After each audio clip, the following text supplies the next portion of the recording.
It's good, man. It's what are good. you guys drinking out of? We got you one too, homie.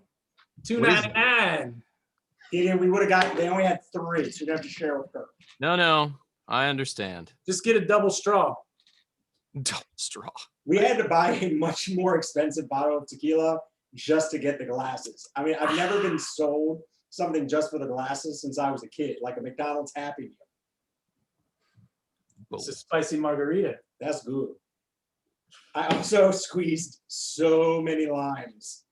He bought me a lime squeezer and then disappeared, and I had to squeeze like 15 limes in this outfit, which I don't want to sound like that, but in this outfit, there was a lot of limes to squeeze. How's the salt? Did you salt the rim?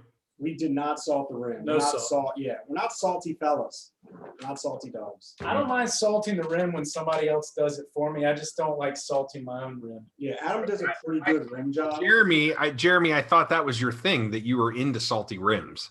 See, I beat you to rim job. I had to beat everyone to rim job.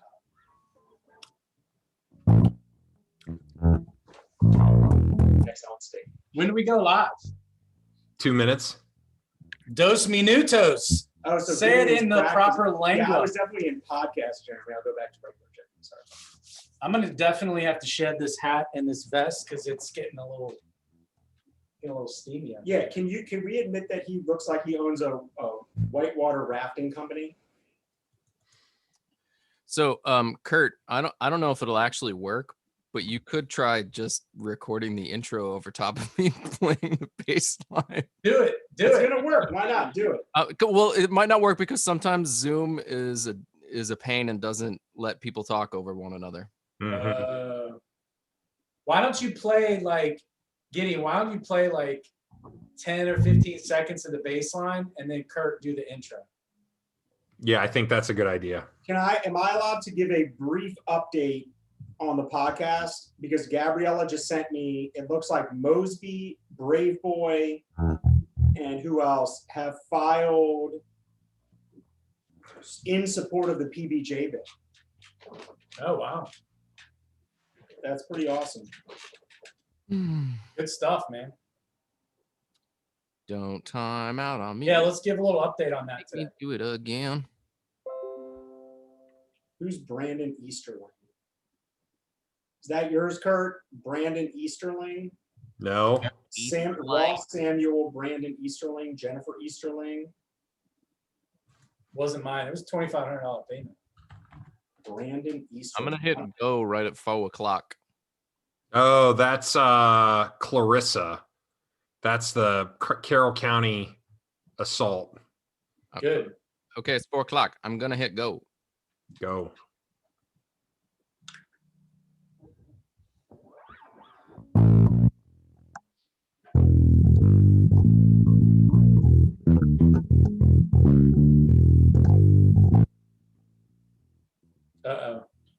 Uh-oh. Well, thanks for listening to Lawyers on the Rocks. The Lawyers on the Rocks are Jeremy Eldridge, me, Kurt Nachman, and Adam Crandall. We are produced by the ever-silent Gideon at Up Next Creative. Jeremy Eldridge practices criminal defense. I'm Kurt Nachman. I handle civil litigation and personal injury matters. Adam Crandall does whatever it is that immigration lawyers do. We are Maryland-based lawyers, and this is our show. On this week's episode, we're sampling the Ted Cruz Margarita. There's no ice. We have a number of great topics. You can find us online at lawyersontheRocks.com, Facebook, Instagram. Email us, lawyersontheRocks@gmail.com. Whatever it is you do, give us a 5-star review on iTunes, Stitcher, or anywhere you get your podcasts. In the meantime, sit back, relax, pour yourself a drink, and enjoy this episode of Lawyers on the Rocks. How was that? That was a great intro. Good job, I just want to Kurt. say that. That was Good a job. phenomenal intro. And Gideon played so well that he muted himself. I should have turned on my original sound. This is a production fail. I'm sorry, guys. I will say that doing the intro this way, Kurt, it kind of makes it a bit redundant when I go, "What are we drinking today, Kurt?" Because you already said it. But you can say it again. We can make a lot of jokes about it. I mean, Today, it's every time we put it on the podcast. we're drinking the Ted Cruz Margarita. No ice. Not frozen. Made with tequila blanco and the tears of all the libs. Right, Ted? No, they were my tears because we went to the grocery store and we bought 20 limes because you said you wanted fresh squeezed lime juice, and then you left me and I had to squeeze using a hand-operated squeezer in a suit and a scarf, since I've stole your scarf look again. And sweet. So if you have any cuts on your hand, I mean, my hand looked like the inside's limes right now. It was painful. And then magically you show back up after I've squeezed all the limes. I don't see the issue here. When did your boat Dressed pull like a into, hipster when did your and a boat shirt. pull into port, Adam? I was just wondering. You look like you were on a fishing boat. Well, it's cold out, guys. I mean, come on. There's like an inch of snow on the ground. You know, it's a goddamn miracle we still have power and running water. I mean, fuck, what is this third world country we live in? No, you look like you're a character on season 2 of The Wire. Like, I want to call you Frank Sabatka. I mean, for me, this is just solidarity, you know, with all of our friends and family who are actually, all joking aside, truly suffering a horrific tragedy in Texas that was entirely avoidable, which I think we'll talk about later, and also caused a little bit of reverse immigration, a little reverse refugee crisis from one of our sitting senators. Well, we know that whenever someone needs clean water, food, electricity, opportunity, they cross the Mexican border. It's just not usually going the other way. Yeah. This is Irony. good. We got a lot of these all episode, including the fact that Adam has to leave at 5:30 because he's an assistant manager at the Patagonia store. Nah, man, there's a ship coming in later. It was REI, man. Come on. That's even better. All right. So for our top topic, I wanted to circle back on this. I think, Adam, you sent me this story from the Herald Media talking about, yet again, Section 230 of the Communications Decency Act. Basically, it's what allows social media companies to be shielded from liability for anything that's posted on them. And this article, yet again, brings up a bill, this time, and I know we talked about this before because Donald Trump wanted it repealed for his own personal reasons. Well, now Democratic lawmakers in Congress, in the House and the Senate, are looking at this bill as a way to sort of prevent future problems with riots and hold the social media companies accountable for policing their own. So this is sponsored by Mark Warner of Virginia, Mazie Hirano of Hawaii, and Amy Klobuchar of Minnesota, who most people have heard of. They're outraged by the riots. They said social media companies should lose protections granted by Section 230 because Trump and his allies were able to incite violence via the company's platforms. Groups whose members are present at the riot used the websites to organize. I mean, like, would you close down a printer for printing flyers to invite people to a rally?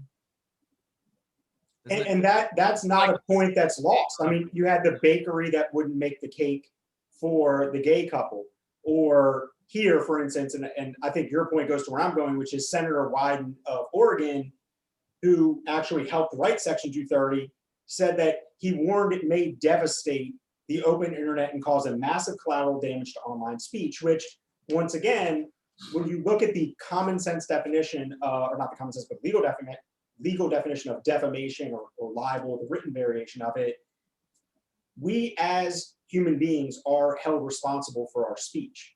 We've discussed slap lawsuits right now, which unfortunately are rearing their ugly head in Howard County right now with politicians.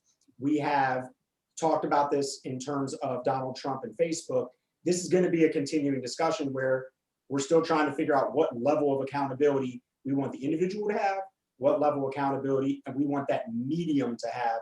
So Gideon, I do think you raised an interesting point here, which is if you make the widget, if you make the medium that allows for that speech, where do we stop that medium? Do we stop it at the internet? Do we stop it at the production of a physical widget of a t-shirt with a Nazi emblem on it, which the First Amendment has already said no?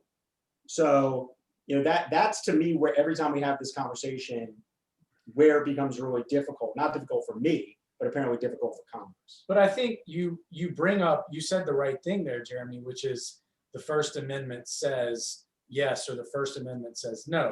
This is essentially, in my mind, and maybe I'm oversimplifying this, but when we talked about this before, my point was there's already an entire body of Supreme Court case law to handle this type of speech, right? We just decided as a society not to apply that law to this particular outlet, right? Through the internet, through social media. So the slippery slope arguments and the where do we draw the line arguments, those don't, in my mind, don't carry a lot of weight because we've already drawn the lines. And we've already navigated that slippery slope. Shouting fire in a crowded theater, right? And Brandenburg and all the case law that applies to, New York Times versus Sullivan. These are all cases that are law school 101, First Amendment 101 cases. Mm-hmm. This isn't rocket science. We're not reinventing the wheel. I'm using as many cliches as I can to say that we already know how to fucking do this. So in my mind, let's fucking do it. What I think that's interesting about the article that obviously we'll link to in show notes here is the discussion of the economic power of some of these companies and how they've grown. And to me, that really should not be part of the conversation, although I understand factually that it has to be. The fact that you're really talking about Google, Facebook, Twitter, and all these social media giants, or Google, which perpetrates a lot of it. So I get that has to be part of the discussion, but that to some degree weakens it a little bit for me, because that really shoves it into the political realm with Donald Trump or making it. I really think here it needs to be more focused, like Adam said, on the First Amendment implications, the speech implications, so that people really can understand their boundaries. Because I'll tell you right now, and that's why I brought up Howard County, the right of an individual to go into court and file these slap lawsuits that we've talked about before is complete and utter fucking bullshit and abuse of the civil system in my mind. And not dealing with something like this, in my opinion, perpetrates further abuse of the system.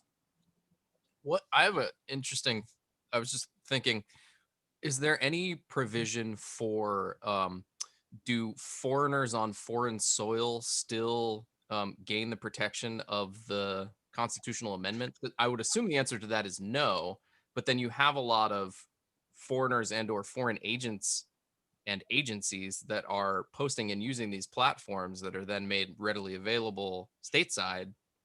So like how would that factor in? Well, I think you're kind of talking about apples and oranges there. So the issue with Section 230 is that the company that is posting the content is shielded from liability.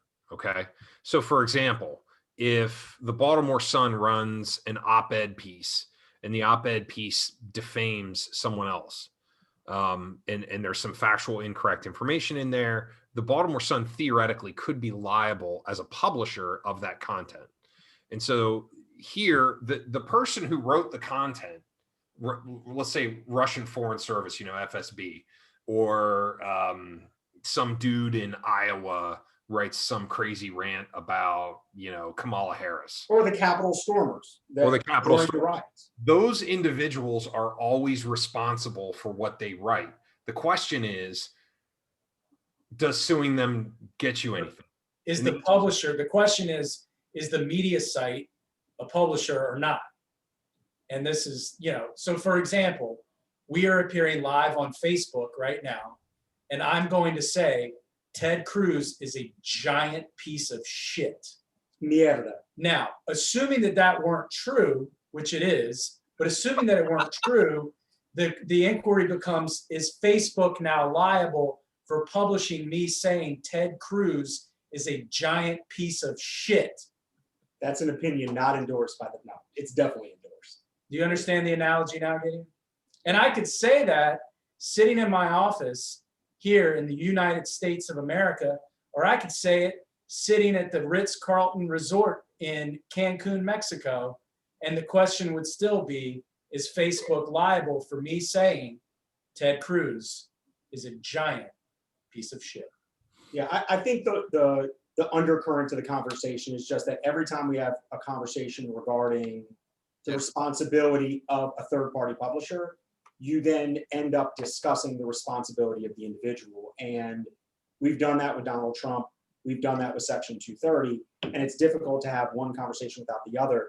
We also had this conversation, to bring up a prior episode, discussing revenge porn in the state of Maryland.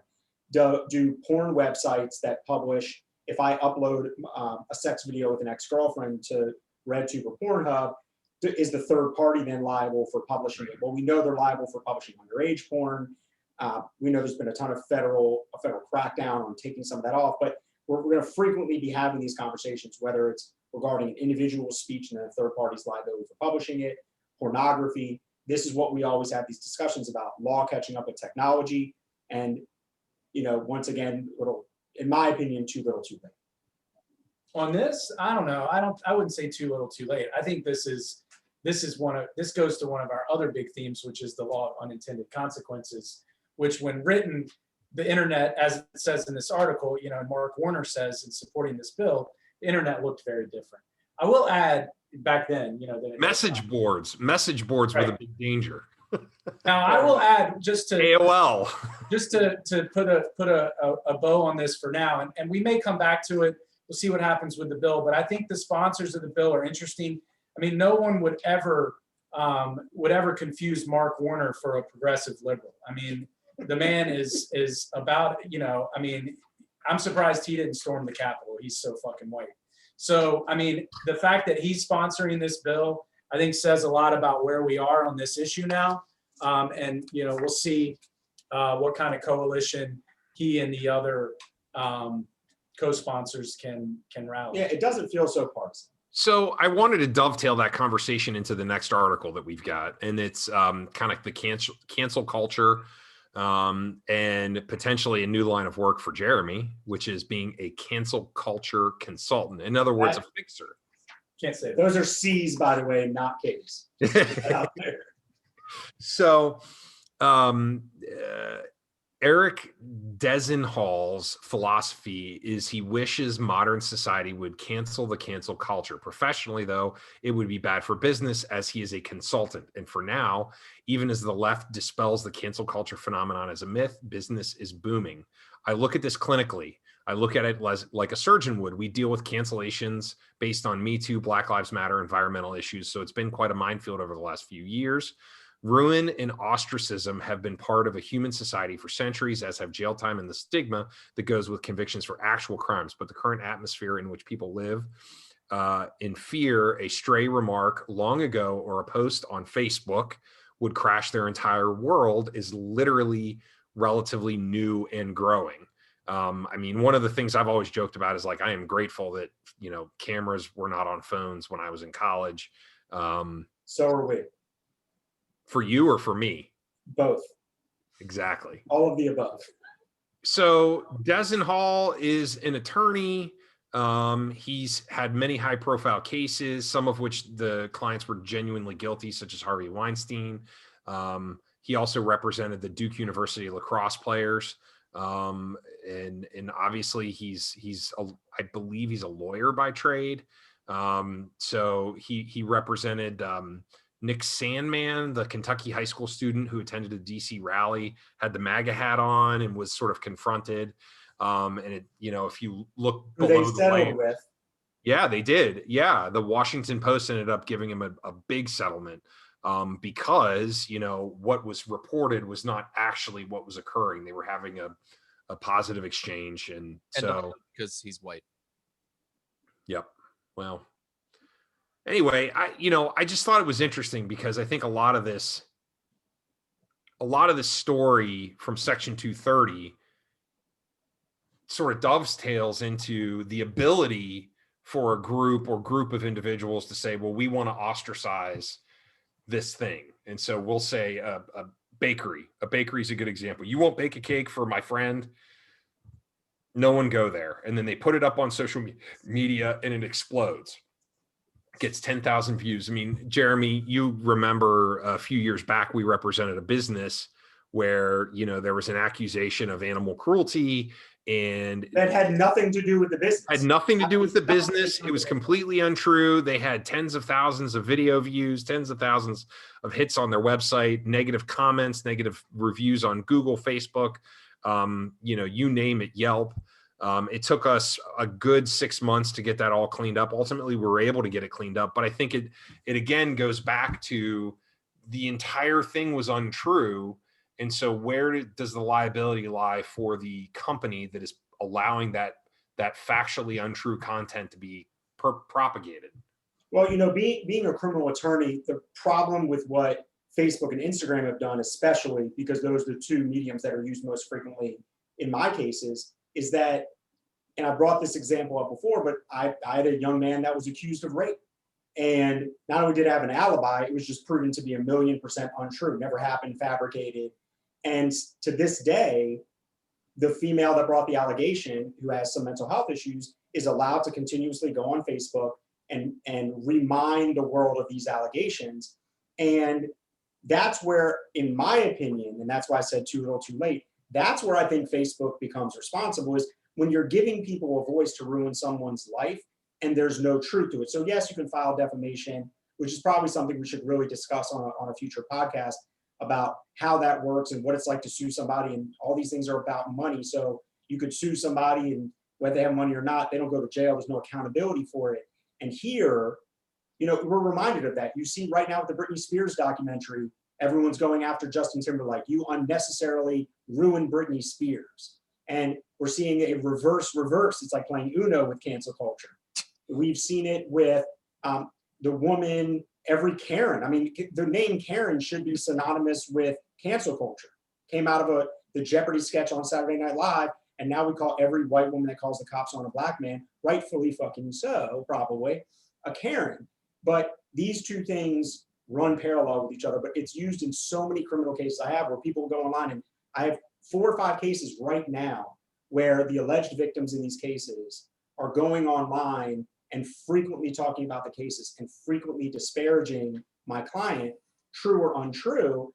And then I have to go to the prosecutor and say, look, we don't want to taint the jury pool because I may have to try the case, and some of my cases are very public, but this is what we're talking about. Frankly, the best solution we've had, and Kurt's done this, is really reaching out to the social media provider and saying, we're asking you to take down these posts. You report the post, report it as hateful speech, untrue. Sometimes Facebook takes it down, sometimes they don't. But that's where this article intersects my practice personally. And for some clients, it's horrible. I make a lot of jokes on here, but one of the most painful things is the couple cases I have that you can win in the moment, and it's great for the client. You feel like you saved their life, but then they're dealing with this crap, and it's so difficult to stop, especially if that person doesn't reside in Maryland, whether you reach them in another jurisdiction and actually have them served to file against them in Maryland, whether it's worth it economically, whether the person has the money. I mean, the Duke lacrosse players, read the stories. I mean, it's never ending how we do this to people where we allow it to be done. Eldridge for mayor. Even though they went to Duke, right, Adam? I'm a Maryland fan too. Look. I mean, those dudes did it. They might not have done it to that girl, but they did it to someone else. Oh, geez. Wow, you're a defense attorney. You can't say stuff like that. He has not had enough margarita. We're gonna clearly. That statement. No. Cancel me, Kurt. Oh, you were looking at me. I can't even deal with you right now. This glass is almost too big for me. I feel like I need 2 hands like a kid. All right.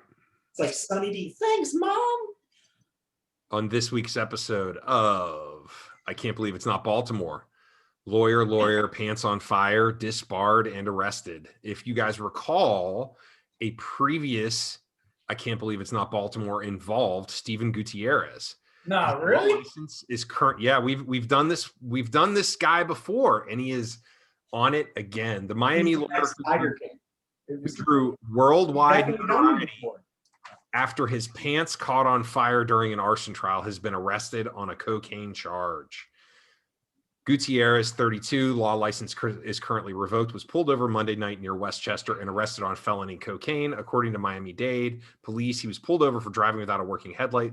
The officer saw a large bulge in his pocket, believed it was a knife. It turned out to be a metal cylinder with white powder inside, and Gutierrez spontaneously blurted out, "That's cocaine." That's cocaine! Report.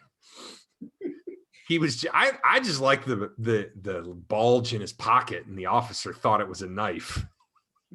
Excuse me, is that cocaine in your pocket?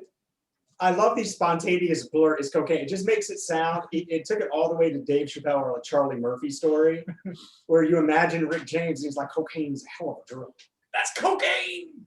You have to remind them though that if you didn't see the prior episode where we talked about this, is that the way that he became infamous was that he was in the middle of a trial and he was arguing that an arsonist did not actually commit the arson. Rather, his pants spontaneously combusted. And then during the trial, an e-cigarette in his pants spontaneously combusted. He caught on fire and started running around the courtroom.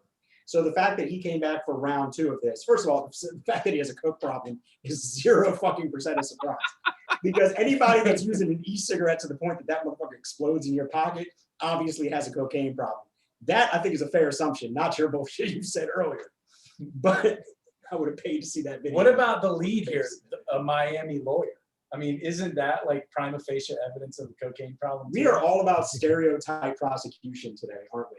I mean, it did happen in Miami, coke in his pocket. Like, I just picture him, you can see Adam's desk here. It's like, say hello to my little friend. You're like, who wants to see the e-cigarette, man? He's like running around the fucking court. And the biggest irony here, Kurt, you didn't read all the way down, but you know, you would expect he was driving like a Benz or maybe a Corvette. It was a Pontiac Fiero. Yes, because he sold his Benz to buy coke. So to Kurt's point, we always have, does this happen in Baltimore? So I've danced in a courtroom, but I've never been lit on fire. I saw another prosecutor ride a bicycle in a courtroom, like a little kid bike in a courtroom. I've seen a prosecutor that bled in a courtroom because he clipped it. Back when he used to be able to touch a gun, he racked it and it clipped his palm. We have somebody who, I just lost my train of thought. Somebody who went to the bathroom in a courtroom, not me. Split their pants.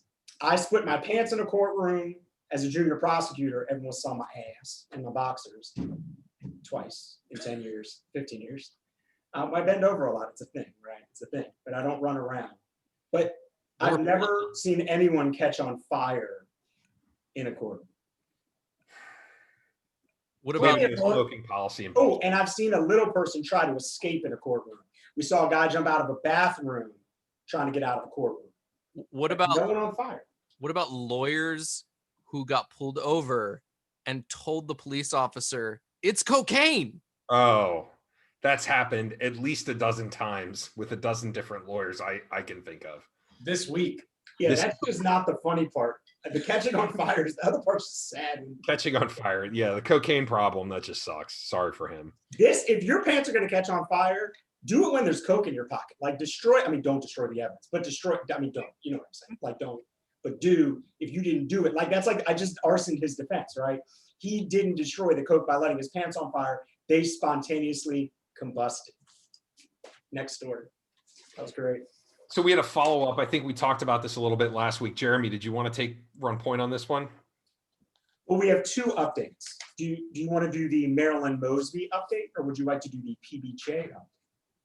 So the update is to Marilyn Mosby is that apparently her campaign committee paid the law firm Kramer and Graham a check of $3,250 for representation in the investigation from the Inspector General's office. Now, it's noteworthy because the Inspector General's investigation was into Mosby personally as it relates to her personal travel while she was employed as state's attorney. It had nothing to do with campaign finance. Now, let me pause you there for a second, because as of last night, we received a second update, which was the city solicitor, who's Jim Shea, who recently ran for governor of the state of Maryland, and with Brandon Scott, who's now mayor, was appointed city solicitor.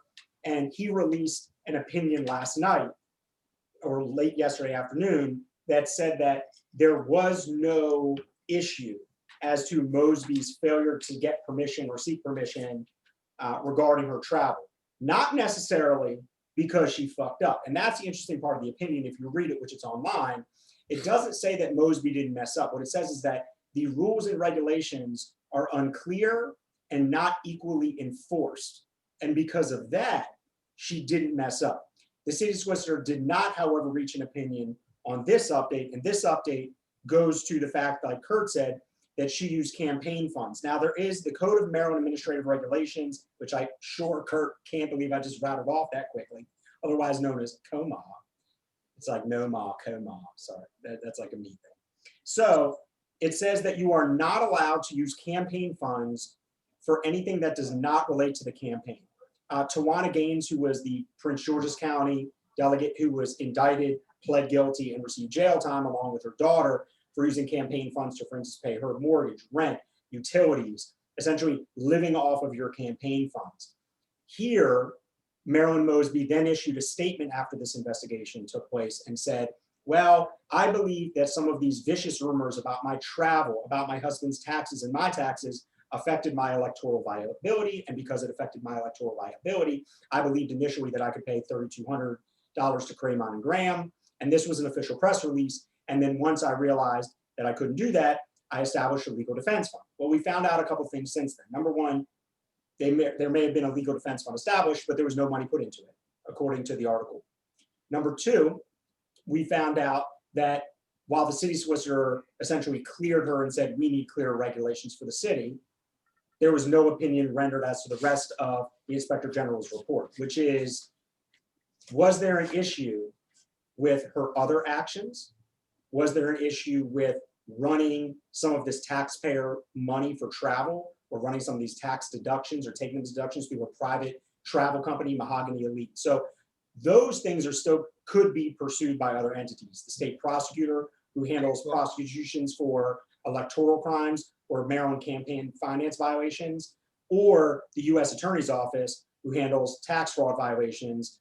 They prosecuted recently Daryl D'Souza, who was the police chief or the police commissioner in Baltimore City for about a year prior to him being removed, and as Catherine Pugh, as we all know. I was going to say, Jeremy, that's really important to point out here, is that any campaign-related issues are far outside the jurisdiction of both the state's attorney's office and the Baltimore City Solicitor's Office. The city and the Inspector General. And the Inspector General. They don't have any authority to investigate those things. They don't have, that's not within their scope of mandate.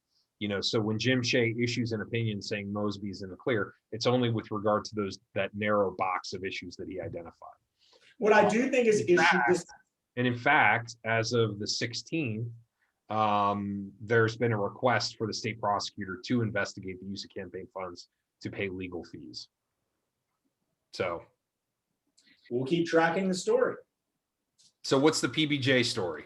Now, last week we discussed there's a bill before the Maryland General Assembly, and a probation before judgment is a legal fiction that we've created where someone can right now be found guilty of a crime, anything from a traffic ticket, a DUI, and then not be convicted, because there are two parts: guilt, innocence, and then conviction, which comes at sentencing. So the judge essentially stops short after saying you're guilty and doesn't give you a conviction. And we've done that because it allows you to expunge a PBJ, and it doesn't carry a lot of the other collateral consequences, be it points. The problem has always been that PBJs don't help you in immigration court. So just because you get a PBJ, there were some lawyers misadvising people, don't worry, it's not a conviction, you'll be fine, but the federal courts don't acknowledge it. The point of this new bill is and was to say, let's create a third variety of PBJ, or a second variety really, that says you don't have to be found guilty. So you can have the PBJ version with guilt and the PBJ version where we can put you on probation and you can plead, but it's not a guilt. We're not going to find you guilty. And then if you violate probation, you can still be held accountable and they can impose the guilt. The update here that I think is pretty wonderful, which is funny because all of our stories dovetail together, is that both Marilyn Mosby, the state's attorney for Baltimore City, which this one was a no-brainer for her, and Aisha Brayboy, who's the state's attorney for Prince George's County, they both come out in favor of this bill. And I think that when you have prosecutors, and I'm hoping that the Maryland States Attorneys Association and some other county prosecutors that we know are going to come out in favor of the bill. It adds another tool to the toolbox. It does not change. It in fact gives more flexibility to the court. And I think the fact that two prosecutors are coming out for it right now is it'll give everyone, not just immigrants, it's going to give people whose jobs could be affected by it. A first-time DUI could actually completely kill someone's career. A lot of the times it doesn't, but there's a segment of the population that it does. Or an assault second degree. It gives the judge another one to say, you know what, I'm going to put you on probation, I'm going to give you a shot, I'm not going to find you guilty, and the person can maintain their employment. They may be able to stay in the country. And for anybody listening, in case you're either wondering, you're not getting PBJs on murders, you're not getting PBJs on rapes, you're not getting PBJs on carjackings. There could be very few exceptions to any of that. And in those situations, you're going to get found guilty. What we're really talking about, in my opinion, in practice, will be a lot of the DACA kids, right? Young DACA kids getting DUIs. That's a large portion of our clientele right now, and it would completely save them. In my opinion, and no one should get deported for a first-time DUI. You know, that's where I come from. Other serious crimes, you can have a longer debate, but add another tool to the toolbox. We got some good prosecutor support, and I hope we get more. I really think this is my favorite bill that we have in session right now. Yeah, and again, just to when we talked about this before, you know, it's our friend Gabriella Carl, the good folks at the University of Maryland Law School who are pushing this. Gabriella's been working really hard on this for the past several years now, and to get this kind of support amongst the community of prosecutors from law enforcement is huge. It's a big deal. Well, and I think the other thing to just make a note about, and this is the undercurrent of some of this, and my wife, for any of you that know her, did policy for Pat Jessamy, but what I really like that Gabriella did, and I think hopefully we'll see success because of it, is she didn't just put the bill in without building consensus. The bill had already failed the year before, and she took that time to go to different states' attorneys, because those are the ones that we want in support of it, and to say, what do you want different? And the addition this year was leaving the old PBJ there, which is the finding of guilt, adding the new PBJ without the finding of guilt to pacify a lot of the non-believers. And that's where I think you make a difference, and you don't end up with something like the gang bill that we have in Maryland, which, you know, my wife worked on. We had consensus, and then O'Malley took all the teeth out of. So when you can get everyone on the same boat before it gets on the floor and people know what's advertised, you don't end up with some sort of half-assed bill with no teeth. All right.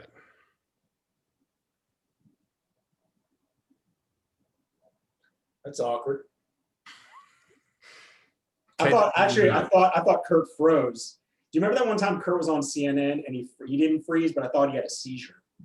But he didn't have a seizure. He just stopped for a second. And he's really eloquent, and it probably looked like he froze, but I was worried he had a seizure. These are good drinks. This is why you can't make, this is like a 43-ounce glass. Two things. Rush Limbaugh is dead. Ted Cruz is still alive. And how do they relate to each other?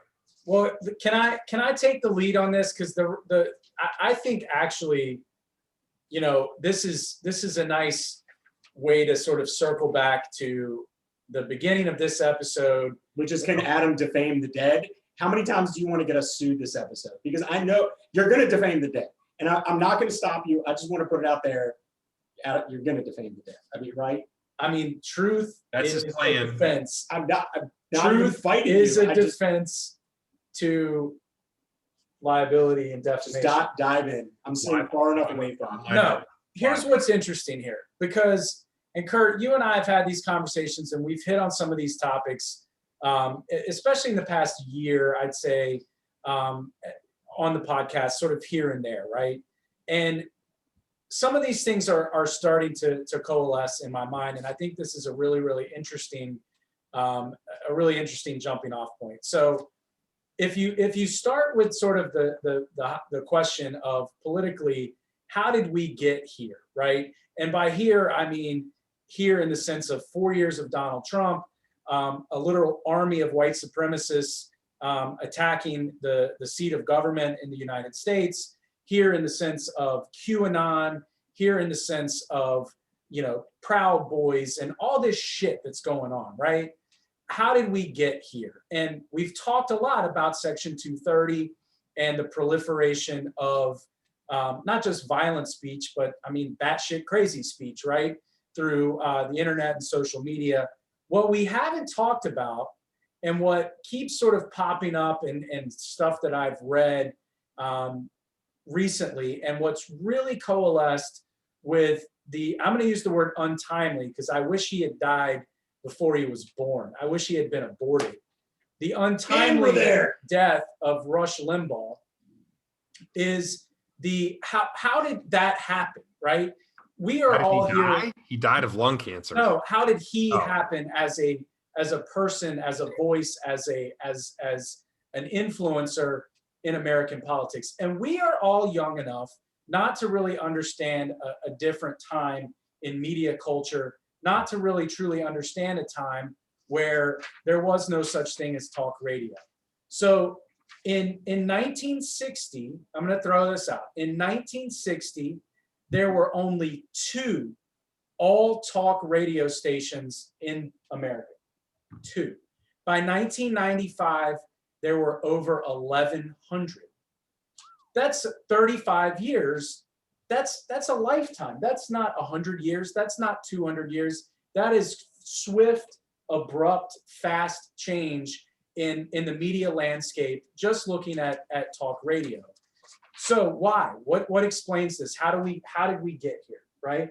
So in 1949, the Federal Communications Commission created a policy called the Fairness Doctrine, right? This was a regulation passed by a federal agency that essentially said that radio and TV stations, we're talking broadcast here, right? This is 1949, back in the good old days. Radio and TV stations were good old days in the sense of broadcast television, right? No Facebook, no Twitter, no internet, racism, nothing to make it segregation. Yeah. Stay with me here. Broadcast radio and TV were public trustees, and as such should serve the entire nation, and on the local level serve the communities to which they were licensed. And the Fairness Doctrine required these broadcast entities to air competing views on important issues. It had to be fair.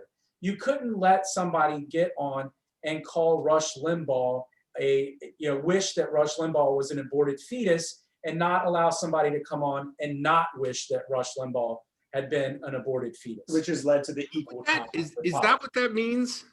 No, but it's a very crude example. But the idea was that broadcasters should not take sides. Right. It was to limit the Walter Cronkite model, right? Like and that's our parents' generation. That's not our generation. We've never known, I think Limbaugh came on the scene in like 86, 87.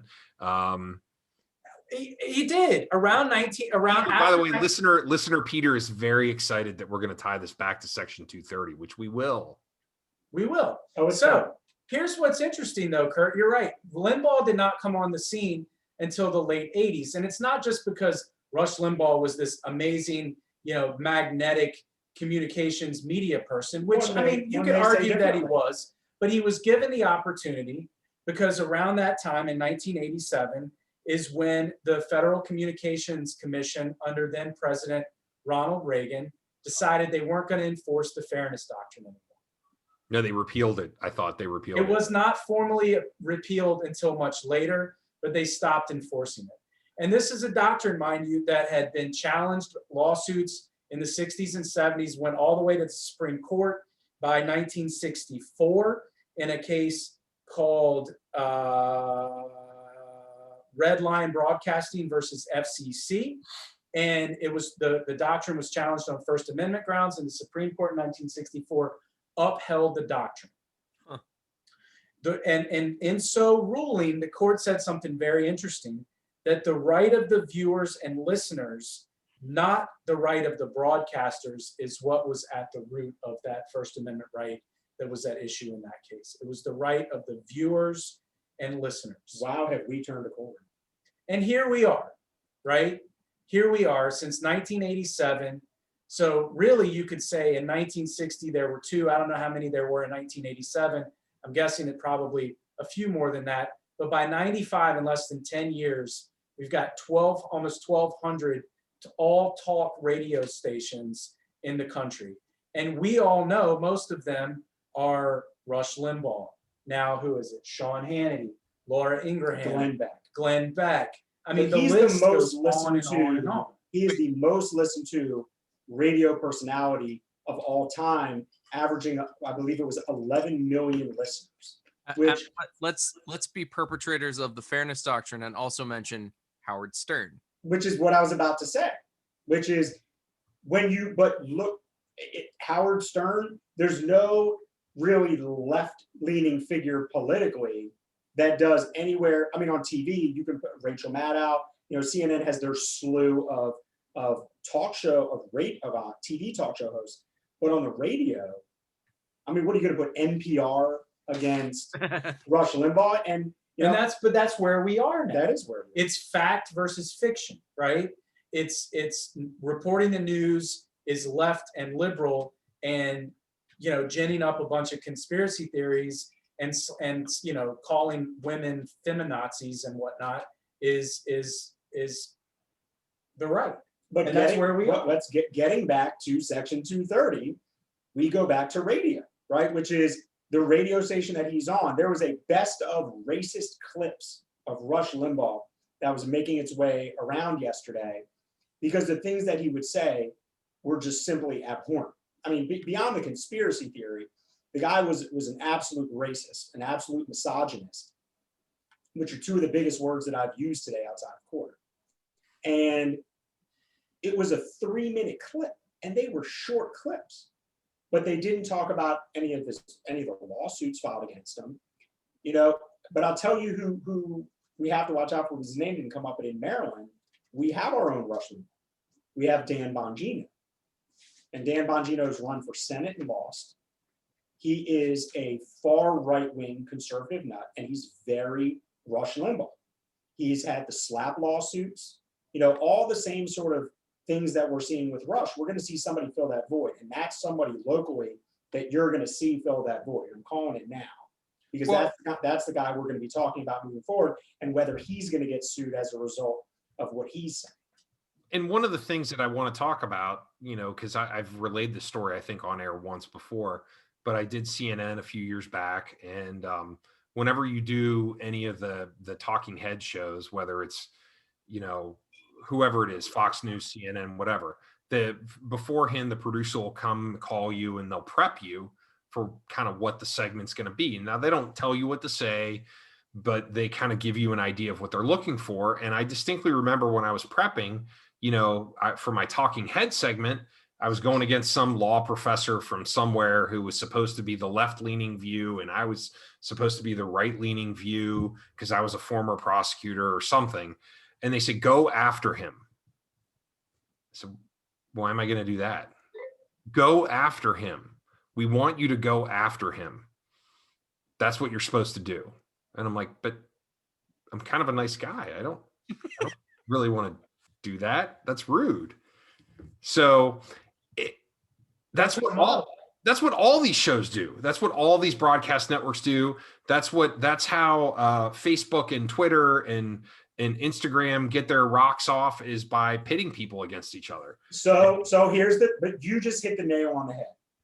If the purpose of your business and the productivity of your product is premised upon an algorithm that benefits off fighting, then you should be liable for the fighting.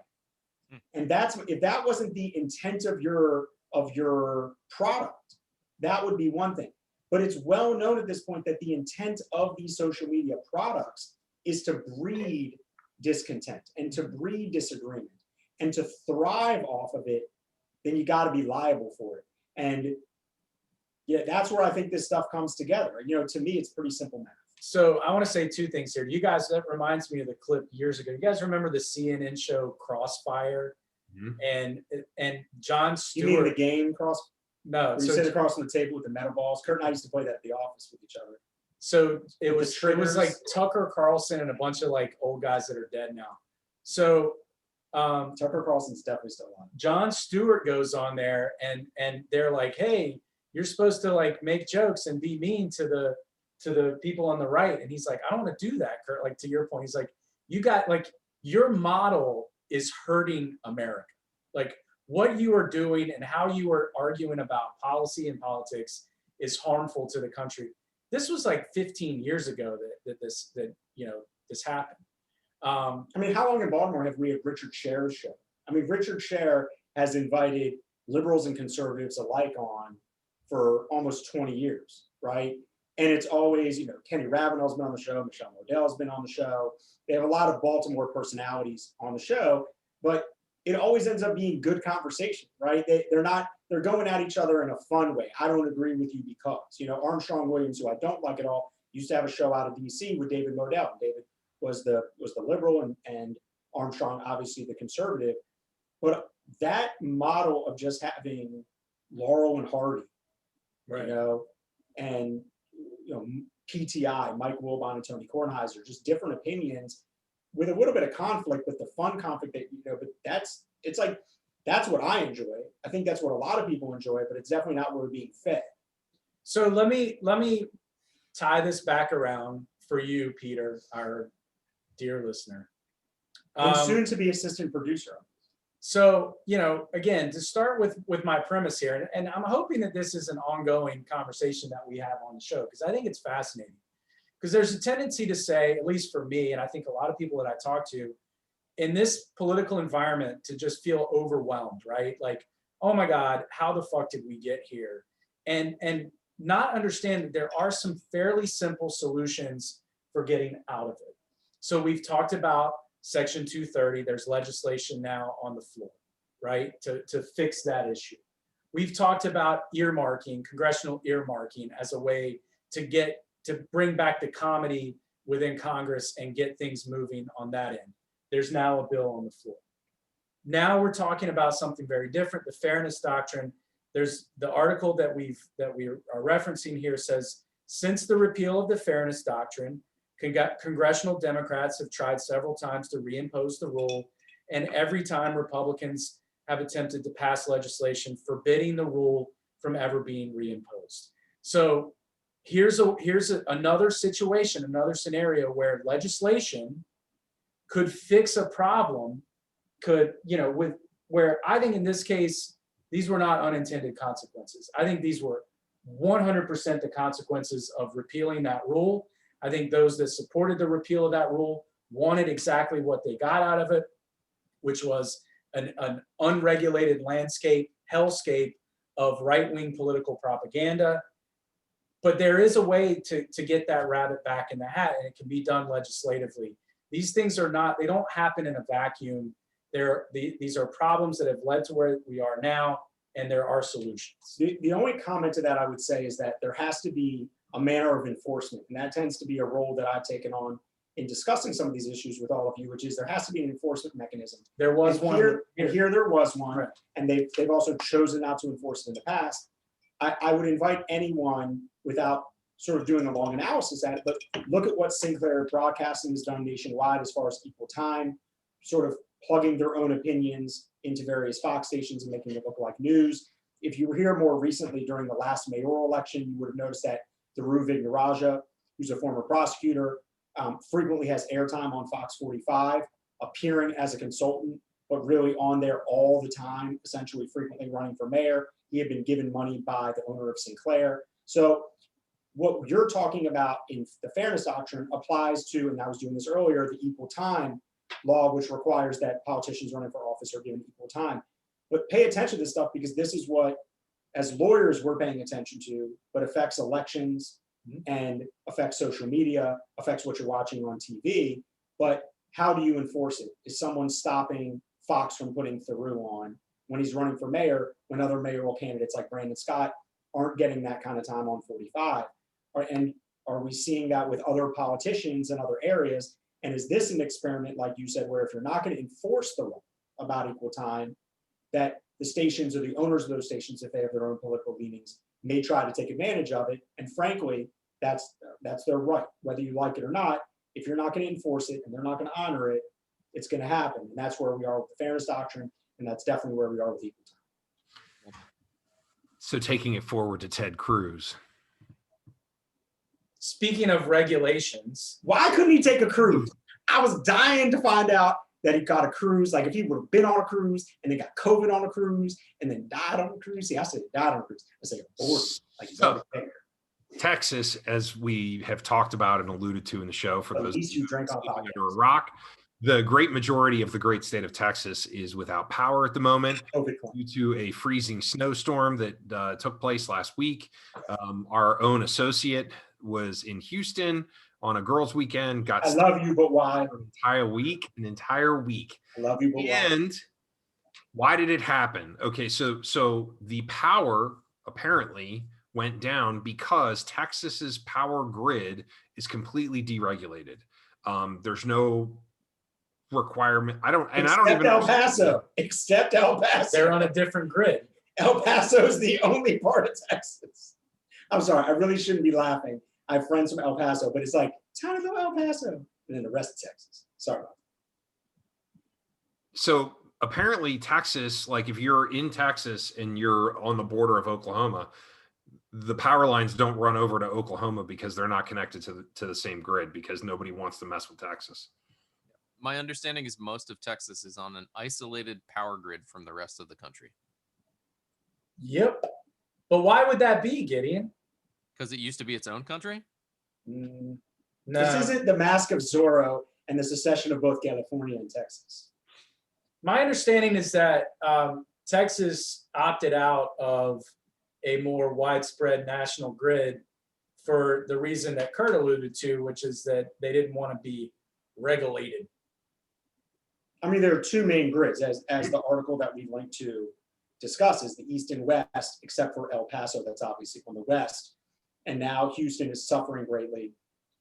So some of the regulatory, I guess, failures here that, so for example, other parts of the country get severe weather, and I don't want to, there is something to be said for the fact that what happened in Texas this week, weather-wise, doesn't happen frequently at all. What happened in Texas definitely didn't stay in Texas because Ted left. Now, that doesn't excuse the fact that there have been more and more warnings over the years linking more severe weather changes and climate change. Ted flew south. Should there be an expectation of He's that? like a goose. But the types of regulations we're talking about here are keeping a certain amount of energy power excess in the event that there is a situation like this.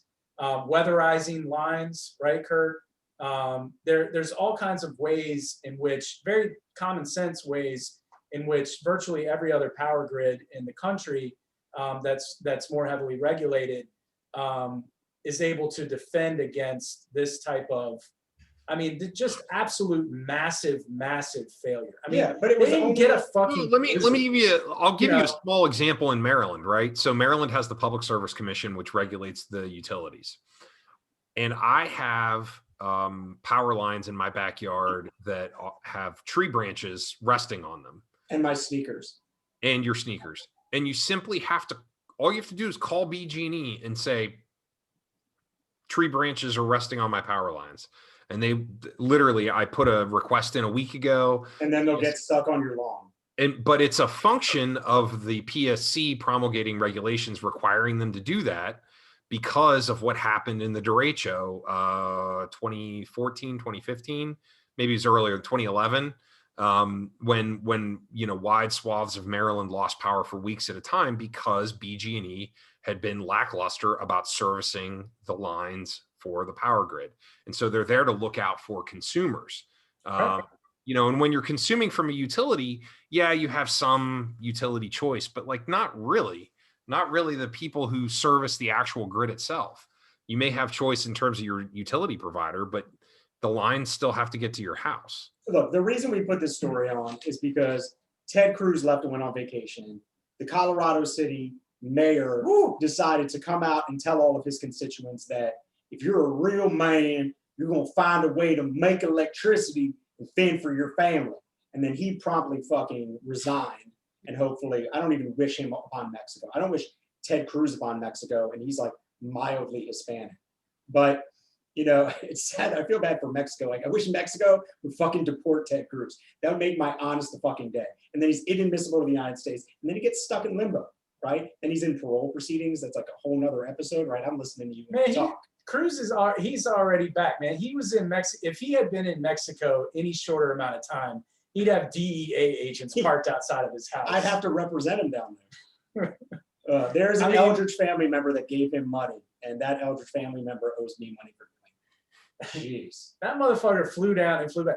Let me say something else about Ted Cruz while we're piling on here. Oh, not my immediate family member. They're exculpating my immediate family. So did y'all read about how the story, there was pictures and all these people were like, what the fuck, Ted Cruz is in Mexico? Man. The plane, boss, the plane. The Washington Post was able to corroborate the story about how the trip was planned because Ted Cruz's friends were ratting him out to the Washington Post. That tells you how big of a piece of shit that guy is. His friends don't even like him. Do you know if you get caught on an airplane, the worst possible picture you can get is when you're trying to shove shit in the overhead compartment. Because I don't care how skinny you are, your belly all gonna be hanging out, like you're reaching over somebody. Like it's not a comfortable place to be. And that's the picture of him, is like where he's walking down with the baggage and stuff like that. Not flattering, but he deserves it. He didn't even have his cool cowboy boots. I can't believe he clerked on the Supreme Court. Him, Theroux. There's just like, we keep learning about all these sociopaths that keep clerking on the Supreme Court. That was not defamation, by the way. Just in case you're curious. Very high IQs. Sociopaths. What do we think of the drink? Wonderful. Honestly, the fresh squeezed lime makes all the difference. We made very simple margaritas, which is the way I like them. If you want it, I'll link it to the show notes via my Pinterest account, because that's where I found the recipe. In case anyone's curious, follow me on Pinterest. Got great barbecue recipes too. But it was Cointreau, or an orange liqueur, which obviously I think Kurt used Grand Marnier for. We got tequila, these very fine Blanco, glasses. tequila blanco. Always tequila blanco, definitely not reposado. You don't need anything aged. It's not like you can't be fancy and use a reposado. Gideon's like, I found it in my grandmother's cabinet, so it was there. She wasn't drinking. I told Adam earlier I used mezcal because I had it and liked the smoke, but Ooh, I like that. I would go with the reposado if I didn't have the mezcal. We went blanco, but we should do. We have not done a mezcal drink, I don't believe, on the show. That would be a good drink to have. But we did, so just fresh squeezed lime, Cointreau, tequila. You can salt the rim, A little simple syrup. and some simple syrup. And I'll say, and this might be, heretical, but I put just like a little topper of tonic for a little fizz. It made Like it a little good. fizz. I didn't want it to be good, but honestly, he made a pretty good drink. He look like a proud boy right now? Obviously, but he makes a hell of a drink. All right, Gideon, do we get some outro music?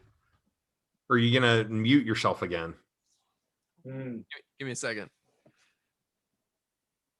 This is only the third time today that I've been in an office while someone's playing the guitar. Which is really weird for COVID lawyering on a Friday. What are you gonna do? Maybe one of my. I thought you just wanted the. Come on, man! I only know one song. It just You goes. play the Seinfeld song? While he's playing, join us next week. We hope to have Uncle Nearest, which is a distillery affiliated with Jack Daniels. Great story as far as Uncle Nearest was. We taught Jack Daniels how to make whiskey. This is a celebration of Black History Month, Black history in general, Black whiskey, Black-owned farms. I'm really excited about this. We got in touch with Uncle Nearest. We're going to try their whiskey next week. We'll link to the product we're going to buy and have it on.